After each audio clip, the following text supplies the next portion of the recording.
ਬਿਲਕੁਲ ਬਹੁਤ ਇੱਕ ਸਵਾਲ ਜ਼ਾਹਰਾ ਤੌਰ ਤੇ ਲੋਕਾਂ ਦੇ ਮਨਾਂ ਦੇ ਵਿੱਚ ਘੁੰਮਦਾ ਫਿਰਦਾ, ਕਹਿੰਦੇ ਨਵਾਂ ਕਾਫੀ ਕੁਝ ਦੇਖ ਰਹੇ ਆ, ਬਹੁਤ ਕੁਝ ਨਵਾਂ ਦੇਖ ਰਹੇ ਆ, ਤੇ ਇਸੇ ਦਰਮਿਆਨ ਉਹ ਕਹਿੰਦੇ ਕਿ ਨਵੀਂ ਸੰਸਦ ਤੋਂ ਬਾਅਦ ਹੁਣ ਕੀ ਕੁਝ ਨਵਾਂ ਬਣ ਸਕਦਾ ਹੈ ਸ਼ਰਮਾ ਜੀ ਇਸ ਦੇਸ਼ ਦੇ ਵਿੱਚ? ਹਮ, ਸਵਾਲ ਦੇਸ਼ ਦਾ ਨਹੀਂ ਹੈ, ਸਵਾਲ ਕੰਪਨੀ ਦਾ ਪ੍ਰਵੀਨ ਜੀ।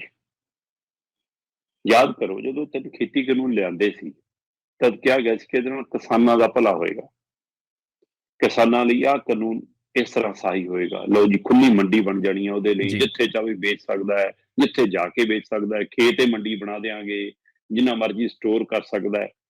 ਤੇ ਪੜ੍ਹਿਆ ਲਿਖਿਆ ਨੂੰ ਪਤਾ ਨਹੀਂ ਸਮਝ ਆਈ ਜਾਂ ਨਹੀਂ, ਜਿਹਨਾਂ ਨੂੰ ਗਵਾਰ, ਪੇਂਡੂ, ਅਨਪੜ੍ਹ, ਬੁੱਝਦੇ ਕਿਸਾਨ ਕਹਿੰਦੇ ਸੀ, ਦੇਸੀ ਕਹਿੰਦੇ ਸੀ, ਉਹਨਾਂ ਨੂੰ ਕੱਲੇ ਨੂੰ, ਮਾਂ ਦੇ ਪੁੱਤ ਨੂੰ ਸਮਝ ਆ ਗਈ। ਅਗਲੇ ਨੇ ਜਾ ਕੇ ਦਿੱਲੀ ਬੈਠ ਕੇ ਤੇ ਵਾਪਸ ਕਰਾ ਕੇ ਮੁੜੇ, ਤੇ ਉਹ ਸਾਰਿਆਂ ਨੂੰ ਸਮਝ ਆ ਗਈ ਕਿ ਤਿੰਨ ਖੇਤੀ ਕਾਨੂੰਨ ਕਿਸਾਨਾਂ ਲਈ ਨਹੀਂ, ਕਾਰਪੋਰੇਟ ਘਰਾਣਿਆਂ ਲਈ ਸੀ। ਜੀ ਹੁਣ ਨਵੀਂ ਸੰਸਦ ਕਿਹਦੇ ਲਈ? ਹੂੰ 45 ਕਰੋੜ ਦਾ ਖਾਸਾ ਰੌਲਾ ਪਿਆ ਕਿ ਕੇਜਰੀਵਾਲ ਨੇ ਆਪਣੇ ਘਰ ਦੀ ਮੁਰੰਮਤ ਤੇ 45 ਕਰੋੜ ਲਾਏ। ਉਹ ਖਜ਼ਾਨੇ ਦੀ ਦੁਰਵਰਤੋਂ ਹੈ, ਉਹ ਲੋਕਾਂ ਦੇ ਪੈਸੇ ਦੀ ਦੁਰਵਰਤੋਂ ਹੈ, ਉਹ ਤੋਤੋਂ ਮੋਤੋਂ ਕਰਾਇਆ, ਜਿਵੇਂ ਉਹ ਅੰਦਰ ਬੈਠਾ ਠੱਗ ਰੌਲਾ ਪਾਈ ਜਾਂਦਾ। ਜੀ ਪਰ ਅਗਲੇ ਨੇ ਉਹ 45 ਕਰੋੜ ਖਰਚਣ ਤੋਂ ਪਹਿਲਾਂ ਬਹਾਨਾ ਤਾਂ ਘੜਿਆ ਨਾ ਕਿ ਸਾਡੇ ਕਮਰੇ ਦਾ ਪਲਸਤਰ ਡਿੱਗ ਗਿਆ, ਸਾਡੀ ਛੱਤ ਡਿੱਗ ਗਈ, ਸਾਡੀ ਛੱਤ ਚੋਣ ਲੱਗ ਗਈ, ਮੁਰੰਮਤ ਦੀ ਲੋੜ ਸੀ, PWD ਵਿਭਾਗ ਨੇ ਕਿਹਾ। ਇਹ ਵੱਖਰੀ ਗੱਲ ਹੈ ਕਿ 45 ਕਰੋੜ ਲਾਤਾ ਰਿਪੇਅਰ ਦੇ ਨਾਂ ਦੇ ਉੱਤੇ, ਤਾਂ ਕੀ ਕੁਝ ਹੋਇਆ, ਪਰ ਅਗਲੇ ਨੇ ਕੋਈ ਬਹਾਨਾ ਤਾਂ ਮਾੜਾ ਮੋਟਾ ਘੜਿਆ। ਇੱਥੇ ਕਿਹਨੇ ਸ਼ਿਕਾਇਤ ਕੀਤੀ ਸੀ ਕਿ ਪੁਰਾਣੀ ਸੰਸਦ ਤੋਂ ਸਾਨੂੰ ਤਕਲੀਫ ਹੈ? ਕਿਹਨੇ ਕਿਹਾ ਸੀ ਕਿ ਪੁਰਾਣੀ ਸੰਸਦ ਚੋਂ ਕੰਮ ਨਹੀਂ ਚੱਲਦਾ? ਕਿਹਨੇ ਕਿਹਾ ਸੀ ਕਿ ਪੁਰਾਣੀ ਸੰਸਦ ਸਹੀ ਨਹੀਂ ਹੈ? ਕਿਹਦੀ ਲੋੜ ਸੀ, ਕਿਹਦੀ ਜ਼ਰੂਰਤ ਸੀ? ਕੀ ਕਿਸੇ ਕੰਪਨੀ ਦੀ ਜਾਂ ਇਹਨਾਂ ਦੀ ਆਪਣੀ ਕੋਈ ਲੋੜ ਸੀ? ਦੋ ਪਹਿਲੂ ਨੇ ਪ੍ਰਵੀਨ ਜੀ। ਇੱਕ ਕੰਪਨੀ ਹੈ, ਇੰਫਰਾਸਟ੍ਰਕਚਰ ਫਰਮ LTD, ਇਸ ਕੰਪਨੀ ਦੇ ਕੋਲ ਕੰਟਰੈਕਟ ਹੈ ਜੀ, ਇਹ ਜਿਹੜਾ 862 ਕਰੋੜ ਦਾ ਇਹ ਨਵੀਂ ਇਮਾਰਤ ਬਣੀ ਹੈ। ਭਾਰਤ ਦੀ ਨਵੀਂ ਸੰਸਦ 862 ਕਰੋੜ ਲਾ ਕੇ ਤਿਆਰ ਹੋਈ ਹੈ, ਤੇ ਸਿਰਫ ਕੀ ਨਾਮ ਦਰਜ ਕਰਾਉਣ ਲਈ ਜਾਂ ਉਸੇ ਤਰ੍ਹਾਂ ਅਬਾਨੀ ਅਡਾਨੀਆਂ ਦੇ ਹਵਾਲੇ ਕਿਸੇ ਕਾਰਪੋਰੇਟ ਘਰਾਣੇ ਨੂੰ ਲਾਹਾ ਦੇਣ ਲਈ?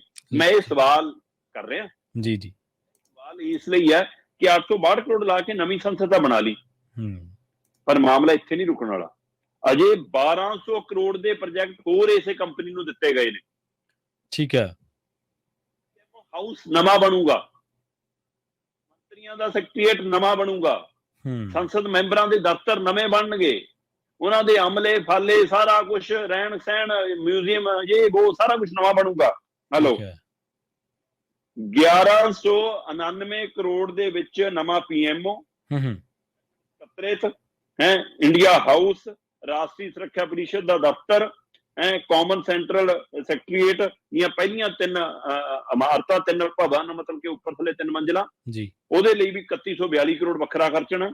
ਇਸ ਤੋਂ ਇਲਾਵਾ ਸੰਸਦ ਮੈਂਬਰਾਂ ਦੇ ਕਮਰੇ ਹੈ ਨਾ, ਉਹਨਾਂ ਦੇ ਨਾਲ ਦੇ ਸਾਰੇ ਰਹਿਣ ਸਹਿਣ ਉਹਨਾਂ ਦੇ, ਉਹ ਤੋਂ ਇਲਾਵਾ ਫਿਰ ਡਿਫੈਂਸ ਇਨਕਲੇਵ ਹੈ, ਫਿਰ ਕਹਿੰਦੇ ਜੀ ਇੰਦਰਾ ਗਾਂਧੀ ਰਾਸ਼ਟਰੀ ਕਲਾ ਕੇਂਦਰ ਦੀ ਨਵੀਂ ਇਮਾਰਤ, ਫਿਰ ਕੇਂਦਰੀ ਸੰਮੇਲਨ ਕੇਂਦਰ ਦੀ ਨਵੀਂ ਇਮਾਰਤ। ਇਹ ਸਾਰਾ ਕੁਝ 2026 ਤੱਕ ਜਾਂਦੇ ਪੂਰਾ ਕਰਨਾ।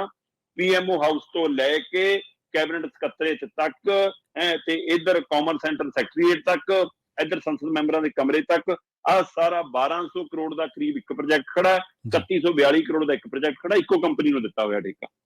ਠੀਕ ਹੈ। ਤੇ ਇੱਥੋਂ ਫਿਰ ਸਵਾਲ ਖੜਾ ਹੁੰਦਾ ਕਿ ਕਿਹਦੇ ਲਈ, ਕਿਉਂ ਕੀਤਾ ਜਾ ਰਿਹਾ? ਦੂਜਾ ਸਵਾਲ, ਜੇਕਰ ਉਹ ਇਮਾਰਤ ਠੀਕ ਸੀ, ਨਵੀਂ ਸੰਸਦ ਦੀ ਲੋੜ ਨਹੀਂ ਸੀ, ਫਿਰ ਬਣਾਈ ਕਿਉਂ? ਪ੍ਰਵੀਨ ਜੀ, ਬਿਲਕੁਲ ਲੋੜ ਹੈ ਨਵੀਂ ਸੰਸਦ ਦੀ ਜੀ। ਭਾਜਪਾ ਲਈ ਇਹਦੀ ਬਹੁਤ ਜ਼ਰੂਰਤ ਸੀ, ਕਿਉਂਕਿ ਆਉਣ ਵਾਲੇ ਸਮੇਂ 'ਚ ਵੱਡਾ ਖੇਲਾ ਹੋਣਾ ਸੀਟਾਂ ਨੂੰ ਲੈ ਕੇ। ਇਸ ਮੌਕੇ 543 ਸਾਡੇ ਲੋਕ ਸਭਾ ਦੇ ਮੈਂਬਰ ਨੇ, ਸੰਸਦ 'ਚ 888 ਕੁਰਸੀਆਂ ਲਾਈਆਂ ਅਗਲਿਆਂ ਨੇ ਲੋਕ ਸਭਾ ਦੀਆਂ। ਇਸ ਮੌਕੇ ਰਾਜ ਸਭਾ ਦੇ ਸਾਡੇ ਮੈਂਬਰ 250 ਨੇ, ਅਗਲਿਆਂ ਨੇ ਨਵੀਂ ਸੰਸਦ 'ਚ ਰਾਜ ਸਭਾ ਦੀਆਂ 384 ਕੁਰਸੀਆਂ ਲਾਈਆਂ। ਠੀਕ ਹੈ। ਇਹਦਾ ਮਤਲਬ ਸੀਟਾਂ ਵਧਣਗੀਆਂ। ਕਿੱਥੇ ਵਧਣਗੀਆਂ? ਦੱਖਣੀ ਸੂਬੇ ਕਹਿੰਦੇ ਕਿ ਸਾਡੇ ਕੋਲ ਤਾਂ ਜਨਸੰਖਿਆ ਦਾ ਕੰਟਰੋਲ ਹੈ, ਇਸ ਲਈ ਸਾਡੀ ਤਾਂ ਜੇ ਵਧੀਆਂ ਵੀ ਤਾਂ 40 ਤੋਂ 42% ਸੀਟਾਂ ਵਧਣੀਆਂ, ਕਿਉਂਕਿ ਫਾਰਮੂਲਾ 10 ਲੱਖ ਦੀ ਆਬਾਦੀ ਪਿੱਛੇ ਇੱਕ ਸੀਟ ਲੋਕ ਸਭਾ ਦੀ। 2011 ਤੋਂ ਬਾਅਦ ਇਹ ਆਬਾਦੀ ਦੀ ਨਾ ਜਨਗਣਨਾ ਹੋਈ, ਤੇ 1976-77 ਤੋਂ ਇਹ ਫਾਰਮੂਲਾ ਚੱਲ ਰਿਹਾ। ਉਸ ਵਾਲੇ ਨਾਲ ਹੁਣ ਸਾਡੀ ਜਨਸੰਖਿਆ ਜੇਕਰ 2011 ਵਾਲੀ ਵੀ ਦੇਖੀਏ ਤਾਂ 121 ਕਰੋੜ ਹੈ, ਤੇ 121 ਕਰੋੜ ਦੇ ਹਵਾਲੇ ਨਾਲ 1210 ਸੀਟਾਂ ਤਾਂ ਬਣਦੀਆਂ। ਪਰ ਬੀਜੇਪੀ ਜਿਹੜੇ ਫਾਰਮੂਲੇ ਤੇ ਕੰਮ ਕਰੇ ਉਹਦੇ ਲਈ 888 ਤੱਕ ਜਾਊਗੀ, ਤੇ 888 ਦੇ ਹਵਾਲੇ ਨਾਲ ਫਿਰ ਉੱਤਰ ਪ੍ਰਦੇਸ਼, ਬਿਹਾਰ, ਰਾਜਸਥਾਨ ਇਹੋ ਜਿਹੇ ਸੂਬਿਆਂ 'ਚ 100% ਤੋਂ ਲੈ ਕੇ 84% ਤੱਕ ਸੀਟਾਂ ਵਧਣੀਆਂ। 8 ਸੂਬੇ ਇਹੋ ਜਿਹੇ ਨੇ ਜਿਹੜੇ ਹਿੰਦੀ ਬੋਲਦੇ ਖੇਤਰ ਨੇ, ਜਿੱਥੇ ਬੀਜੇਪੀ ਗਊ ਦੇ ਨਾਂ ਤੇ, ਧਰਮ ਦੇ ਨਾਂ ਤੇ ਖੇਡ ਸਕਦੀ ਹੈ। ਉਹਨਾਂ ਸੂਬਿਆਂ 'ਚ 84% ਲੋਕ ਸਭਾ ਦੀਆਂ ਸੀਟਾਂ ਵਧਣੀਆਂ। ਠੀਕ ਹੈ। ਤੇ ਅਗਲੇ ਕਹਿੰਦੇ ਕਿ ਜਿੱਥੇ ਇੱਕ ਜਿੱਤੇ ਸੀ ਉੱਥੇ ਉਹਦੀਆਂ 2 ਕਰਕੇ 2 ਜਿੱਤਾਂਗੇ। ਸੋ ਇਸ ਫਾਰਮੂਲੇ ਤੇ ਇਸ ਲਈ 888 ਸੀਟਾਂ ਇਸ ਲਈ ਲੋੜ ਸੀ ਕਿ ਨਵੀਂ ਸੰਸਦ ਦੀ, ਇੱਕ ਪਾਸੇ ਨਵੀਆਂ ਚੀਜ਼ਾਂ ਬਣਾਉਣ ਲਈ ਠੇਕਾ, ਦੂਸਰੇ ਪਾਸੇ ਆ ਸੀਟਾਂ ਦਾ ਖੇਲ। ਕਾਫੀ ਕੁਝ ਅਜੇ ਹੋਣਾ ਬਾਕੀ ਹੈ, ਇੰਤਜ਼ਾਰ ਕਰੋ ਪ੍ਰਵੀਨ ਜੀ।